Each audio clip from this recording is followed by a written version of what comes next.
so tired. My alarm went off at 3:30 this morning and I was in such a deep sleep that when it went off, like I heard it and I was like, why is my alarm going off this early? And then I went, oh, I have a flight to catch. So my flight wasn't until 7:50. I think it was like, it started boarding at like 7:10. I am one of those airport anxiety people. So I'm always at the airport ridiculously early, like just comically early. I feel like I should like put this down somewhere. I didn't bring my little mini like tabletop tripod with me. This is great. The vlog is already off to a chaotic start. Anyway, I'm one of those crazy people that gets to the airport really early. Normally when I travel for work, Mike brings me to the airport and that actually helps my airport anxiety a little bit because like I know how I'm getting to the airport. I know that my transportation there is reliable, but I didn't have him to bring me this time and I had to Uber to the airport. And I was like so nervous about being able to get an Uber like in a timely fashion. So I summoned the Uber at like 4:20 and it was like 3 minutes away. So I didn't have to wait at all. I gave myself like this good buffer of time. So I got to the airport at like 5 o'clock. Needless to say, I had a lot of just downtime in Newark Liberty this morning, which is the greatest place to have downtime if you ever need to do so. I highly recommend it. Now here in San Antonio, I am actually here for a trade show. Today is Monday and today is booth setup. And then I have trade show hours Tuesday, Wednesday, and then Thursday, which is actually Halloween day, I fly home in the morning. So my flight is at like 7:40 on Halloween day. And I think I land like 12:30 or something like that. I'm staying at a Hilton Doubletree, but this is the Emily Morgan Hotel Hilton Doubletree. Apparently, we're like across the street from the Alamo. And apparently this hotel is haunted. The trade show hotels that were closer to the actual convention center were all booked when I had to book everything. So I'm here with, I think I have 3 other coworkers that are staying here, which is nice. I checked in with one of them earlier. And yeah, so hopefully we don't come back home with any like ghosty friends.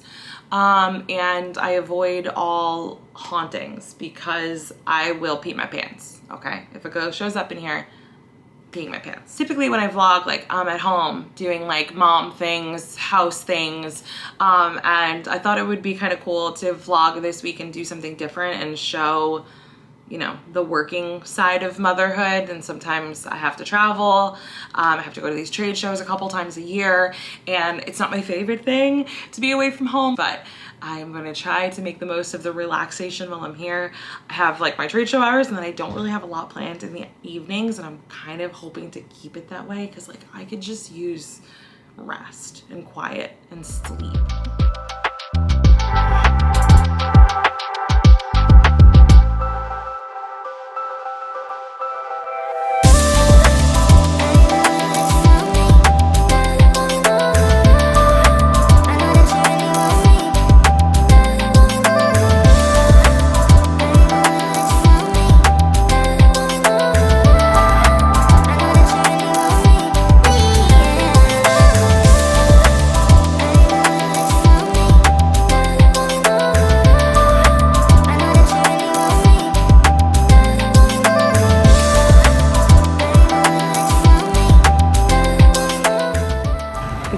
Here, but it's hot and I'm exhausted. It has been such a long day. It was so hot in that exhibit hall setting up. There's like a dinner going on that everybody's going to, but I can't go to that. I need to go home and shower. I'm actually very, very happy with my decision to not go out with everybody tonight. As much as I love the group of people that's going out and I like to hang out with them, your girl's really tired and I have to be on my feet all day tomorrow and my feet are already killing me and I had sneakers on today, so I can't even imagine how I'm gonna feel tomorrow in flats. And my iPad here, I'm gonna read some more of my book, and I guess at some point I'll either like order food to the hotel or I will venture out to pick something up. Good morning, it's day 2. I'm up, I'm dressed, I'm ready to go. I'm gonna walk over to the convention center now. I think the show hour started at 11. Nobody really talked about what time we needed to be there. We're all kind of very like laissez-faire about today. So I'm just gonna go and hope other people are already in the booth. before the thing starts. And yeah, I have been dead to the world for hours at this point. I went to sleep last night at like 8 o'clock. I never even ended up ordering dinner. I was too tired to make a decision on what I wanted to order. So I literally just ate the other welcome cookie they gave me when I checked in, and I went to bed. And I woke up a couple times in the middle of the night, but ultimately I didn't like wake up for the day until like almost 8 o'clock this morning. So I was like asleep for 12 hours. It was wild. Haven't done that since I was probably like 25, but I guess I needed it. So I'm well rested and I'm ready to go.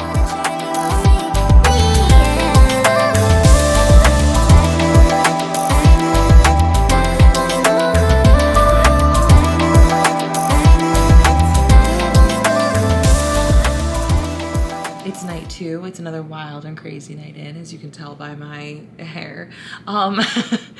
There were dinners and like events happening tonight, and honestly, my feet hurt and my back hurts, and I just like, I don't know. I'm just like not in the mood.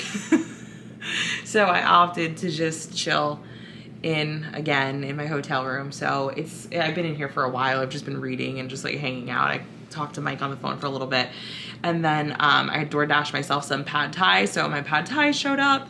I went downstairs and got myself a glass of wine from the bar, and I'm gonna put on a show on Netflix and just chill. I was reading my book before, and I noticed that I was like hearing like this weird music that sounded like a music box, and when I would stop reading to focus in on the music to hear where it was coming from, because there's a street out there, I thought maybe it was a car or something, the music would disappear. And so the first time I heard it, I was like whatever, but then I heard it 2 more times, so I don't know what that means, but I might be sleeping with all the lights on tonight.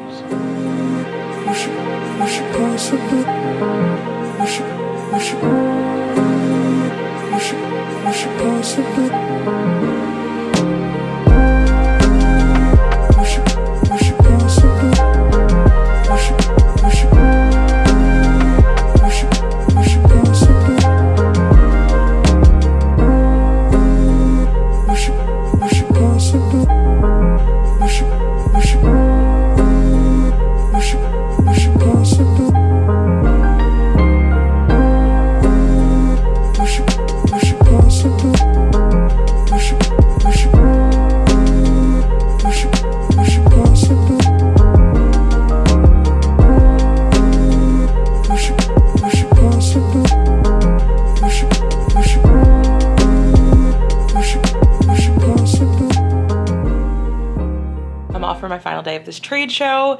Hours are 11 to 4 today, so it's about to be 10:30. I'm gonna start walking over there, make sure the booth is like tidied up before everybody starts coming through again. I'm hoping today we have like decent flow, so it's not boring but also like not overwhelming. It sucks when you're like stuck in these trade shows and there's quite literally nothing for you to do, nobody for you to really engage with or whatever. So yeah, hoping that today is like there's a good balance of like busyness and downtime, so that I could like sit and rest my back but then stand up and talk. And I got a text from the kids' school this morning saying, I hope Josiah feels better, will he be in tomorrow? And I'm like, what's wrong? So I called Mike and I'm like, why is the school saying he hope he feels better? And he's like, oh, he's sick. And I'm like, you didn't tell me. So Josiah's homesick, of course, because I'm not there. And so Mike has taken him to the doctors and I'm waiting for that update. I'm sure everything is fine. He has everything under control. But as a mother, being states and states and states and states away, like a 4-hour flight away from your kid while they're sick, when you're usually like their primary caregiver and the one that's always caring for them when they're sick, is a little bit unsettling, and it makes me kind of uncomfortable as a mother. So I'm hoping that it's not too bad, that Mike can handle it, and that I will be back in time to help, and that he's well enough to trick or treat on Halloween, because he's been waiting for that literally since last Halloween.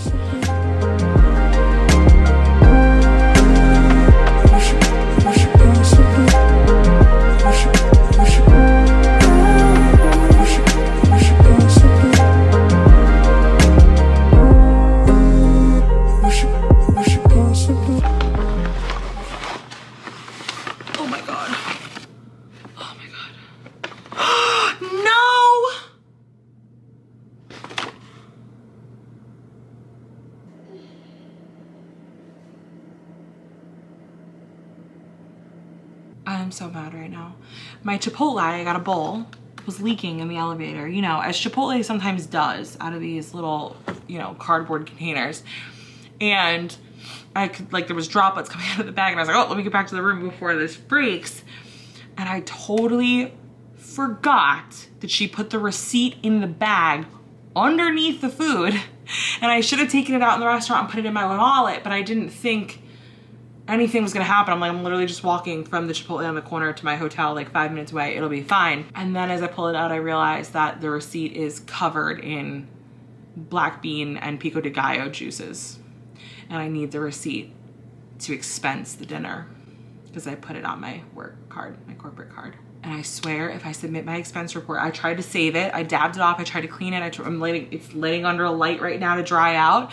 I swear, if they don't accept my receipt for a $13 dinner because it's got black beans smeared on it, I'm gonna be so mad. Anyway, today I got back to the room much later because today was breakdown day, and like the part that we take care of goes by pretty quickly. But I feel bad because there's this one girl and it's like her kind of job to get the booth like packed up and everything like that. And so she has to stay until like the very bitter end. For those of you who haven't exhibited at a trade show with like a company before, sometimes like the bigger booths and stuff like that, a lot of the times you've got like crates and stuff. And so they hold the crates in a different space during the show after everybody's all set up, and then they have to bring the crates to you after the show, but they have to bring the crates to everybody after the show. So it can take a really, really long time to get your crates to pack up. We were just hanging out with her waiting so she didn't have to wait by herself. I actually have to call Mike just to chit chat with him and catch up. To fill you in on what's going on, one of my literal, it's not my worst nightmare, but it is one of my fears when I travel, is that something's gonna happen to the kids while I'm gone. And today, Josiah, he's a little under the weather. He doesn't have a fever or anything. He's fine. He's a little congested. He's coughing, and you know, it's affecting his breathing. The doctor's appointment was in the afternoon. I'm in the exhibit hall where I get terrible reception. My text messages aren't going out. I'm not receiving text messages, but I can get phone calls for some reason. I don't know what's going on. I'm like in the dark. And then I finally get a hold of Mike and he goes, we're in the ER. And I go, why are you in the ER? They sent us to the ER. And I go, what was his breathing? Where was his oxygen levels at? 97. Now, guys, if this was the first time this ever happened to a child, I can understand there might be cause for concern. Josiah has a long history of this. This has been going on since Josiah was about 2. 97 out of 100 is really not a reason to send a 4-year-old to the emergency room where they will sit for hours and they receive the same nebulizer treatment with the same albuterol, same things that they would get at home. And what's frustrating for me as a parent is this happens to us all the time. Like every time we bring him in for something, they're like, oh, he's wheezing. And I'm like, yeah, because he has an earache and he's been crying for the last 2 hours. He's fine. Once he calms down and we do a nebulizer treatment or 2 at home, he'll be okay. We could have monitored this at home, and if it got bad, we could have brought him into the hospital ourselves. Like, we have the blood pulse oxygen monitor at home. We have the nebulizer on every floor of the house. As long as we have the albuterol and the budesonide, like, we're fine. I'm glad that I'll be back home tomorrow to see him. He's never been in a situation where he had to go to the ER or anything, and he wasn't with me. I've always been with him, so it's hard for me as a mom to not be there for that. And I hate that I wasn't there for that. I know that Mike had the situation handled. He was more than capable of handling it, and he did a great job. And it just, as a mom, it sucks because you want to be there for all of those things that happen to your kids so that you can, you know, advocate for them and be a source of comfort for them. And like, when you're not there, it kind of feels like you're like messing up, but you know, I gotta work. And so sometimes that means I have to go away because it's just part of my job. And yeah, it sucks. So I definitely am feeling some mom guilt, some mom shame right now because I'm not home to be there for him and handle it. But obviously, like, I couldn't have predicted, you know, that was going to be what happened. So.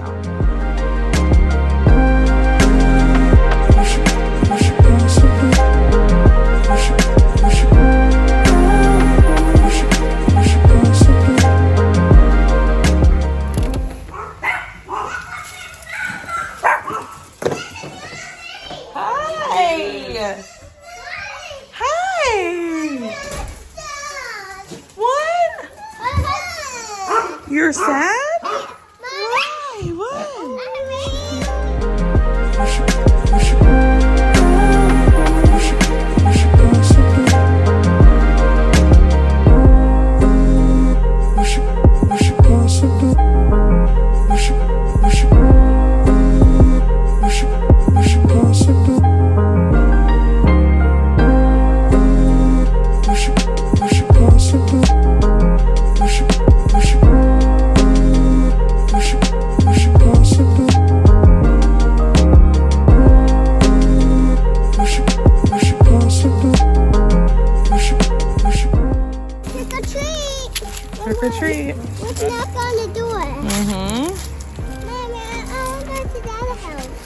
Okay, on the way back.